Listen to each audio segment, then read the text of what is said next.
अभी सूची में भी नहीं है। जो प्रदेश के या देश की जो जातियों की सूची है उसमें नाम है, तो पहले तो उसमें ऐड कराने की पहली प्राथमिकता है। और जो केंद्र प्रदेश सरकार की योजनाएं हैं उन योजनाओं की जानकारी इन लोगों तक नहीं हो पाती है, जिससे उसका लाभ ये लोग नहीं ले पाते हैं।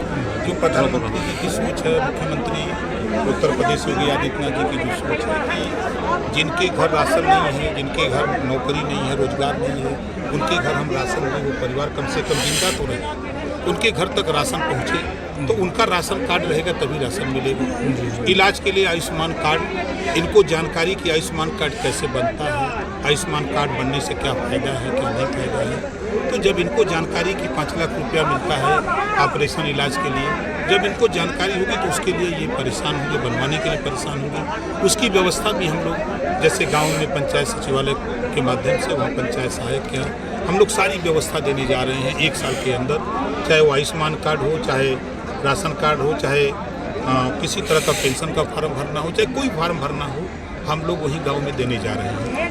तो सारी व्यवस्था की जानकारी इन तक नहीं पहुंच रही है, इस नाते हम लोग जिलेवार हम लोग इनको जुटा करके इनको जानकारी भी देते हैं। जो इनके ऊपर जुर्म जाति अत्याचार होते हैं उसको कैसे निपटा जाए, उनकी कैसे मदद हो, इसके विषय में इनको बताते हैं कि भाई देखो माध्यम है, जब नेता चुना जाता है तो नेता इस नाते चुना जाता है कि उस क्षेत्र में जो जनता है उसकी मदद करे।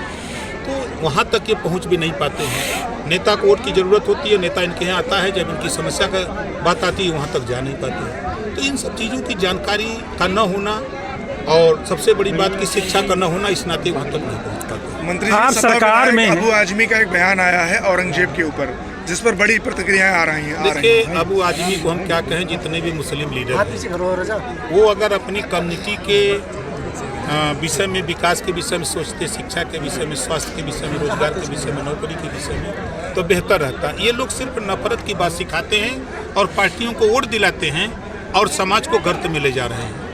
आप उठा के देखिए, आज़ादी के बाद नौकरियों में मुसलमान 38% था, आज 1% नहीं है। एक कांग्रेस को वोट दिया, सपा को दिया, बसपा को दिया। आज एनडीए गठबंधन को वोट बेशक बहुत कम दिया, लेकिन आज 51 बच्चे मुसलमानों के IAS हुए। आज मुस्लिम बच्चे IAS और PCS बनने की तैयारी कर रहे हैं, मेडिकल में जा रहे हैं, इंजीनियरिंग में जा रहे हैं, शिक्षा की तरफ मूव कर रहे हैं। तो हम लोगों का प्रयास है कि जब सबका साथ सबका विकास की बात है, फिर नफरत कहाँ से आप लोग बोल रहे हो? आप उनको समझाओ, उनको सिखाओ कि जिस तरह यूपी बोर्ड CBSE बोर्ड है, उसी तरह मदरसा बोर्ड में भी किताबें अब लागू होंगी उनको भी, ताकि वो पढ़ करके आगे आकर के वो विकास की मुख्य धारा में आवे।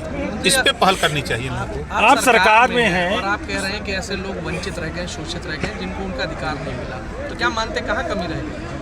देखिए, कमी कहाँ रह गई? जिसको बुखार है तो उसको डॉक्टर के पास जाना पड़ेगा ना, कि डॉक्टर दवाई लेके आइए। डॉक्टर तो बना दिए, अब डॉक्टर टैबलेट लेके यहाँ तक पहुँच नहीं पा रहा, इसी नाते हम पहुँचे हैं। आप शायद पहली बार 12 समाज की इतनी बड़ी मीटिंग देखे होंगे यहाँ, तो इनको इनके बीच में उनकी जानकारी का न होना।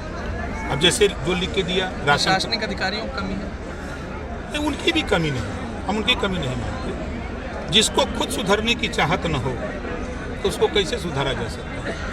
मंत्री जी, जातिगत जनगणना का कितना समर्थन करते हैं? क्योंकि आपने अभी मंच से कहा कि इन लोगों की जाति का कोई गणना नहीं। भैया, मेरे देश के प्रधानमंत्री माननीय नरेंद्र मोदी जी के नेतृत्व में जातिवार जनगणना होगी। फिर मैं कह रहा हूँ, मोदी जी के नेतृत्व में जातिवार जनगणना होगी। फिर संसद में इतने दिन से क्यों ये उठापटक चल रही है? अच्छा, ये बताइए, जब कैंसर हो जाए तो जल्दी ठीक होता है। आपके बेटे का एक बयान आया था कि पीला गमछा की तरफ जो देखेगा उनकी आंख निकाल दी जाएगी। सरकार के ही कानून को चुनौती दी, क्या कहेंगे? नहीं, अगर कोई गलत करता है, आप बताओ कि कोई कहीं खड़ा हो और उसको ले पकड़वा के पुलिस